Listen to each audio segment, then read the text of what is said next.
possível que eleições de um outro país interfiram em nossas vidas? Será que o grande problema do Brasil é porque escolheram um presidente errado para governar a maior potência do mundo? Ou será que nós mesmos causamos os nossos problemas? Se você quer entender mais sobre política e economia e como eles se misturam, fica até o final desse vídeo que eu vou te explicar em alguns minutos. Até porque no final a gente já sabe, vai tudo terminar em pizza. Se vai ser na Casa Branca ou em Brasília, aí eu já não sei.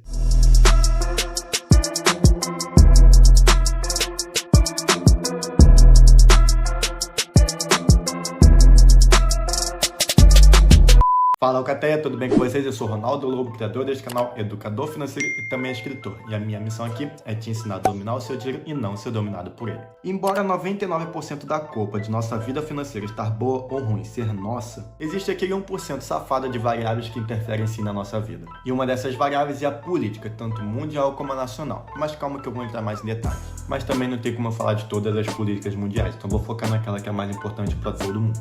E antes de entrar mais profundo na geopolítica mundial, eu vou responder algumas perguntas que eu sei que a maioria das pessoas tem. Primeiro, como funcionam as eleições americanas? Diferente daqui, lá eles não escolhem diretamente os candidatos, eles votam em membros do chamado colégio eleitoral. E é esse grupo que formalmente elege o novo presidente americano. Se você viajou, calma que eu vou explicar. Cada estado americano tem um número de delegados baseado, de modo geral, no número de pessoas do estado. E o candidato a presidente precisa da maioria dos votos desses delegados para se eleger. Na maioria dos estados, aquele que ganha no voto da população fica com o voto de todos os delegados do estado. Exemplo. Mesmo que um candidato a presidente ganhasse em um estado com apenas 51% dos votos, ele vai levar todos os outros 49% junto, já que todos os delegados daquele estado vão votar nesse candidato. Por isso que mesmo um candidato recebendo menos votos da população, ele pode ainda se tornar presidente, porque ele recebeu a maioria dos votos dos delegados, que é o que realmente importa. Segunda coisa, o que são democratas e republicanos? Vou usar a referência mais lógica. Republicanos têm um perfil alinhado ao conservadorismo e ao liberalismo econômico. Defendem questões como o livre comércio e a propriedade privada, ou seja, é a política de direita. Os democratas estão mais alinhados a uma perspectiva progressista, defendem maior interferência estatal na economia e pautas de movimentos sociais, que é a política de esquerda. E as eleições lá nos Estados Unidos, ela fica assim para esses dois partidos, diferente daqui que tem vários partidos envolvidos, por causa de alguns fatores. Primeiro, que as eleições são indiretas. Outra coisa, que lá não tem segundo turno, porque o pleito não pode terminar em empate e um presidente sempre é escolhido. Então, para um partido pequeno concorrer é muito difícil. Os eleitores acabam concentrando seus votos em duas opções diferentes, com maior chance de vitória. E por último, cada estado tem regras diferentes para a realização das eleições. Nesse contexto, o candidato de um partido precisa cumprir todas as regras de um estado para ter seu nome nas urnas. Bom, agora que você já entendeu os pormenores, vamos ver como isso tudo nos afeta. Existem duas formas principais de sermos influenciados pelos americanos. A primeira é a política mesmo em si, mas também tem a economia. De forma política, vemos o estreitamento ou afastamento de relações, e com isso podemos ter mais apoio ou recusa em determinados planos e objetivos, o que já nos leva ao ponto econômico. Se a maior potência do mundo nos favorece economicamente, tendemos a ter um crescimento em nosso país, mas o contrário também pode ser dito. Mas a amizade não é a única coisa importante para a nossa economia, não. Amizade! Também vemos influência aqui no nosso país através da política monetária dele. Os Estados Unidos, através de sua política de juros, influencia todo o mercado financeiro, já que por ele ser visto como o mercado mais sólido, todos os investidores optam por investir lá. E quando os investimentos nos Estados Unidos estão mais favoráveis, é normal que os investidores retirem seu dinheiro de países menores para aplicar lá. Por consequência, fazendo a bolsa de valores de outros países menores acabarem caindo, como aconteceu já aqui no Brasil. Vou explicar melhor. Nossa bolsa de valores é menor do que a americana, isso é fato. Mas ainda assim, existem muitos investidores estrangeiros aqui, porque na relação risco e retorno, para eles compensa financeiramente. Isso significa que eles aceitam sim se arriscarem na nossa bolsa de valores, porque para eles compensa financeiramente, eles ganham um retorno muito maior. Mas isso só é válido quando a taxa de juros deles lá está mais baixa. Essa taxa de juros deles é a mesma que a nossa Selic, e ela faz os investimentos de renda fixa considerados mais seguros renderem mais ou menos. Recapitulando aqui como que funciona essa relação. Quando os juros de um país está alto, a renda fixa rende mais. Quando os juros está baixo, a renda fixa rende menos. Lembra que eu falei que só compensa para eles investir aqui? Quando a renda fixa está baixa lá, é justamente por isso. Como os investimentos mais seguros estão rendendo menos, eles optam em se arriscar um pouco mais a fim de ter mais retorno e por isso investem aqui no Brasil. Mas o inverso também acontece. Quando as taxas de juros americanas estão altas, eles retiram o dinheiro aplicado aqui no Brasil para investirem no próprio país, pois agora eles eles vão ter mais retorno e com mais segurança. E adivinha quem é responsável por influenciar se a taxa de juros vai subir ou se vai cair?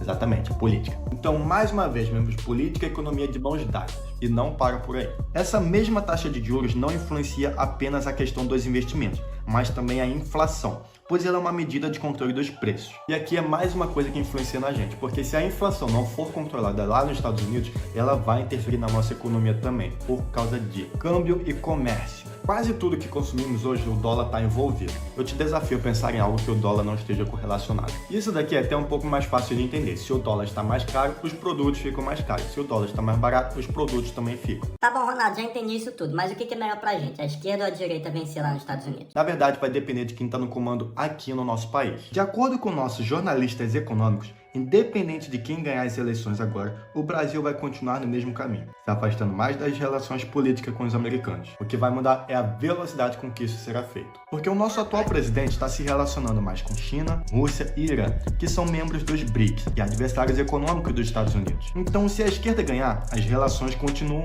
mas se distanciando de forma mais gradual. Porém, se a direita ganhar, a separação será mais rápida, já que Trump e Lula não se dão muito bem devido suas diferenças ideológicas serem muito grandes. Ainda mais que o Lula já apresentou oficialmente seu apoio à esquerda. Então os dois se encontrando seria como você encontrar sua ex no jantar de família. Ih, rapaz. E lembra que eu falei da inflação americana? Ela é o maior desafio dos políticos americanos atualmente e é o que mais preocupa os nossos economistas. Independente de quem ganhar a eleição, como que vai ficar a inflação lá? E será que isso vai nos beneficiar ou vai nos prejudicar? Mas calma que a gente vai continuar tendo acesso aos produtos lá de fora. O comércio de produtos é feito por empresas e essas possuem liberdade de comprar e vender com quem elas quiserem. Até quando eu não sei. Ronaldo, meu Deus, é muita coisa. Calma que ainda tem mais. É inegável que os Estados Unidos sempre está envolvido em conflito. Eu quero guerra. Dependendo de quem ganhar as eleições, a gente pode ver alguns cenários. Se a esquerda ganhar, é bem mais provável que o conflito se estenda mais um pouco, o que levaria a Rússia a pensar se vale a pena continuar no conflito, já que isso custa muito. Mas o mesmo não pode ser dito da direita.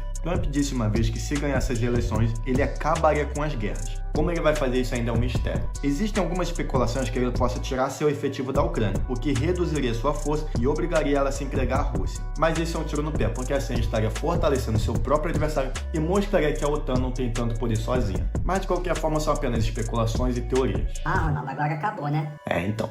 O último ponto é sobre seus investimentos que também serão afetados. Você já investe, né? O que acontece se os republicanos ganharem? Suas medidas são pensando no fortalecimento da economia americana. Logo, é provável que haja mais estreitamento entre o comércio com a China, o que causará a exportação de produtos de outros países, podendo ser o Brasil. Porém, isso faria com que os produtos lá para os americanos ficassem mais caros, aumentando a inflação deles. E eu tenho certeza que eles não querem isso. Então, o que é mais provável de acontecer é eles focarem em produzir mais internamente, para consumo próprio, e assim diminuírem a quantidade de produtos para venda, fazendo com que eles exportem menos. E nesse cenário seria ruim pra gente, porque teríamos que pagar mais caro pelos produtos de lá. Mas como o brasileiro não é burro, a gente encontraria alternativas diferentes. E uma delas é comercializar mais com a China, que já é o nosso maior parceiro. Outra coisa é que o Trump tem uma cisma com imigrantes, e ele quer tirar o povo de lá. E fazendo isso, ele vai causar uma diminuição de trabalhadores no próprio país. E com menos gente trabalhando, maior será o custo das empresas para contratar. Só que empresas não querem ficar com custos altos, então o que elas fariam? Passariam esse custo para os consumidores, o que levaria ao aumento da inflação de novo. Só que aí aumento da inflação leva ao aumento da taxa de juros, aumento da taxa de juros leva ao aumento da dívida e aumento da dívida leva ao aumento de mais impostos. E aí cria um ciclo que nunca tem fim. Agora, se os democratas ganharem, o que acontece? As políticas de esquerda focariam em reduzir o custo de vida, promover equidade social e um crescimento econômico mais sustentável. E como um bom governo de esquerda, eles pretendem fazer isso com o aumento dos impostos. Só que se você aumenta os impostos de uma empresa, ela vai passar para os consumidores e a gente já viu o que acontece. Mas calma que não é só desvantagem não. Como uma das propostas do governo de esquerda nos Estados Unidos é mais sustentabilidade, eles poderiam necessitar de mais minerais. E com isso, nós poderíamos vender mais para eles, o que cresceria as nossas exportações. E se você está ligado no esquema, você investiria em empresas desse ramo. Mas uma outra forma mais segura de se proteger, independente de esquerda ou direita, é investindo em ETFs americanos, que são fundos de investimento que investem em maiores empresas dos Estados Unidos. E o principal é o IVVB11, que se você quiser saber mais sobre ele, é só comentar aqui que eu faço um vídeo exclusivo. Mas e o Brasil? Onde ele se encaixa nisso tudo? O que nós temos que fazer para não depender de outras nações? Me conta a verdade, você acha que o Brasil tem jeito? Esse ano, 3 homens ganharam o Prêmio Nobel de Economia, e a tese deles foi baseada em por que alguns países deram certo financeiramente e outros não. O estudo deles mostrou que muito está relacionado com a forma que esses países foram colonizados. Durante a era da exploração, onde o mundo estava sendo colonizado pelos europeus, muitas colônias foram feitas pensando somente na extração da riqueza e exploração dos indígenas. Mas em outras colônias, houve um processo de criação de sistemas políticos e econômicos que focavam no bem da população local. Outra coisa que influenciou também foi a questão do tamanho da quantidade de indígenas naquela colônia. As colônias onde haviam muitos indígenas já possuíam muita mão de obra, e assim não era necessária mão de obra europeia. Mas quando a população local era pequena, havia necessidade de que europeus viessem para trabalhar. E onde havia mais escravos e menos colonizadores, o foco era somente em exploração para beneficiar uma minoria, os burgueses. Mas quando a maioria eram os colonizadores, o incentivo era o trabalho duro e o investimento na terra. Assim, a gente vê 2 tipos de colônias surgindo. Algumas em que o foco era extrair a riqueza e ir embora, e outras em que o incentivo era usar a própria riqueza para melhorar o lugar. E depois de algum tempo, houve um fenômeno chamado reversão de fortuna, onde as colônias que eram ricas por causa de seus maus colonizadores ficaram pobres, e as que eram pobres acabaram ficando ricas. Pois como os colonizadores tinham que ir morar lá, acabaram cuidando da terra, fazendo-a prosperar, diferente das outras, que tudo de bom era extraído. E aí mais tempo passou e veio a Revolução Industrial. E, curiosamente, as terras que antes foram colonizadas pensando em prosperidade e investimento foram as que mais souberam aproveitar as novas tecnologias. E nesse momento, os ganhadores do Prêmio Nobel explicam porque mesmo depois de tanto tempo, esses países continuam com essa maldição histórica. No prêmio, eles explicam que isso acontece por causa da falta de credibilidade entre a elite e a população. O povo não confia na elite de seu país. Ou melhor falando, o povo não confia em seus políticos que atuam ainda com a mente de exploradores coloniais antigos. E obviamente o Brasil se encaixa nesse cenário. Mas será que sempre vai ser assim? O Brasil sempre será o país do futuro que nunca chega? Não, a gente pode se melhorar, mas não enquanto a gente negligenciar essas coisas. Primeiro, o déficit da Previdência Social. Previdência Social é o famoso INSS. E ele funciona através de uma pirâmide. Literalmente, daqui não é nem sensacionalismo. Isso significa que existem pessoas trabalhando e contribuindo através de impostos para que outros possam descansar e receber sua aposentadoria. Parece justo, né? E realmente é. Afinal, uma pessoa trabalhou por mais de 30 anos contribuindo através de impostos e agora ela merece finalmente descansar. O grande problema é que o número de pessoas aposentadas está crescendo cada vez mais e o número de trabalhadores está cada vez mais diminuindo. Olha só esses gráficos. Nesse gráfico da década de 70, você pode ver claramente que a maioria da população são de pessoas e trabalhadores, enquanto lá em cima, no topo da pirâmide, a questão de pessoas aposentadas é bem pouca. Mas quando você olha os gráficos dos dias atuais, você já vê uma questão de mudança, onde o número de aposentados está aumentando e de trabalhadores está diminuindo. E o problema só piora, porque olha como será no futuro. Basicamente, a pirâmide se inverteu, onde agora a maioria das pessoas são aposentadas e os trabalhadores são os menores. E com isso, a conta da Previdência não tem como fechar, o que leva o governo a se endividar cada vez mais para poder cobrir esse cenário. Ou pior, ele acaba tirando dinheiro de outros setores importantes para o futuro do país, como saúde, educação e segurança. O que nos leva ao segundo problema, o aumento de impostos desenfreados. Aumento de impostos não é um problema quando existe um planejamento e uma visão clara do que se quer resolver e aonde se quer chegar. O problema no Brasil é que os impostos são sempre vistos como um tapa-buraco para qualquer tipo de problema. Para solucionar esse problema da Previdência, que só cresce cada vez mais, a maioria dos políticos usam o aumento de impostos. Porém, com o aumento de impostos, as empresas acabam subindo o preço de seus produtos para elas não ficarem no prejuízo. E com isso, as pessoas perdem poder de compra porque as coisas estão mais caras, fazendo com que as empresas vendam cada vez menos, tomando medidas para não ficar no prejuízo. E uma dessas medidas é a questão de demissão de funcionários, que por consequência leva ao aumento de desemprego no país. Outra coisa é que o brasileiro ele é malandro, ele sempre acha um jeito de pagar menos imposto, o que causa um efeito inverso no que foi proposto pelo Estado, pois com o aumento dos impostos, eles esperavam arrecadar mais. Só que como o brasileiro consegue fugir disso, o arrecadamento fica cada vez menor, o que só faz o governo tentar achar outras fontes de renda para tentar arrecadar mais, criando assim novamente ciclo sem fim. E outra consequência grave disso tudo é que ela afasta os investidores de outros países, que olham para tudo e falam: eu não vou investir em toda essa bagunça. O que faz o capital estrangeiro entrar menos na nossa economia e o real se desvalorizar cada vez mais. Tchau, Disney. Só que aí, rico pode ser tudo, menos burro. Por mais que tenha esse cenário todo caótico, eles sempre vão achar um jeito de rentabilizar mais. Onde o rico cada vez fica mais rico. Porém, do outro lado, as pessoas que não têm conhecimento acabam se empobrecendo cada vez mais. E o pau pobre cada vez fica mais pobre. Gerando uma tal coisa chamada desigualdade social. E parece até contraditório, por quê? Os programas sociais que eram para combater a desigualdade são justamente o que causam a desigualdade. Pois quem você acha que paga mais imposto no Brasil? Eu! Sim, são os pobres. Ou seja, o governo te dá com a mão, mas ele tira com a outra. E não, cobrar mais impostos sobre os ricos e menos sobre os pobres não vai adiantar. Porque eles vão encontrar um meio de pagar menos impostos. E nem precisa ser de forma ilegal. Hoje é muito fácil você aplicar seu patrimônio em ativos isentos. Então, qual seria a solução? Eu te digo, conhecimento. Ah, Ronaldo, mas conhecimento não enche minha barriga. Sim, eu sei, mas é um processo. Porque a falta de conhecimento é o que gera pobreza. E com pobreza, você fica dependente do Estado. Entende agora porque dando mais educação para a população, você consegue interromper? A educação tem um poder enorme de reduzir a desigualdade. Além de que ela vai produzir mais empregos, mais empresas e mais trabalhadores. O que fará o quê? Justamente o que o governo tanto quer, arrecadar mais.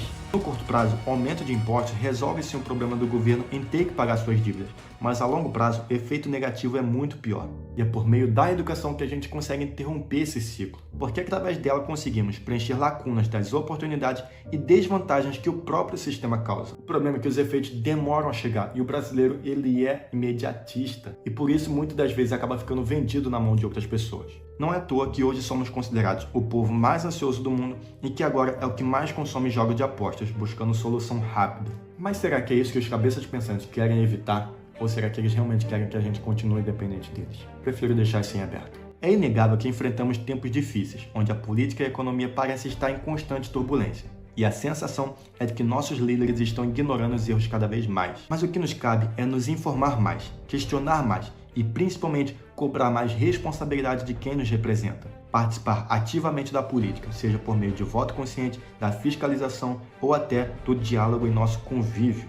Além disso, é crucial de que nós mesmos cuidemos de nossa economia. Aprender sobre educação financeira e investir não é somente para ficarmos ricos, mas para ajudar outros a também terem condições melhores. Estarmos preparados para os desafios econômicos são formas de nos proteger e crescer, mesmo em meio ao caos. Mas também não é só isso. Precisamos nos unir em torno de valores comuns, promovendo debates saudáveis e respeitosos, sem deixarmos levar pela polarização. A construção de um futuro melhor exige que deixemos de lado as diferenças superficiais e trabalhemos juntos em busca de soluções concretas. Por fim, é importante lembrar que a transformação real começa com pequenas ações diárias, quando cada um de nós assume uma responsabilidade. Se queremos um país diferente, precisamos começar sendo cidadãos diferentes, porque a verdadeira mudança se espalha quando transformamos nossas atitudes em ações que inspiram e fazem diferença. Eu vou ficando por aqui e te vejo no próximo vídeo. Valeu!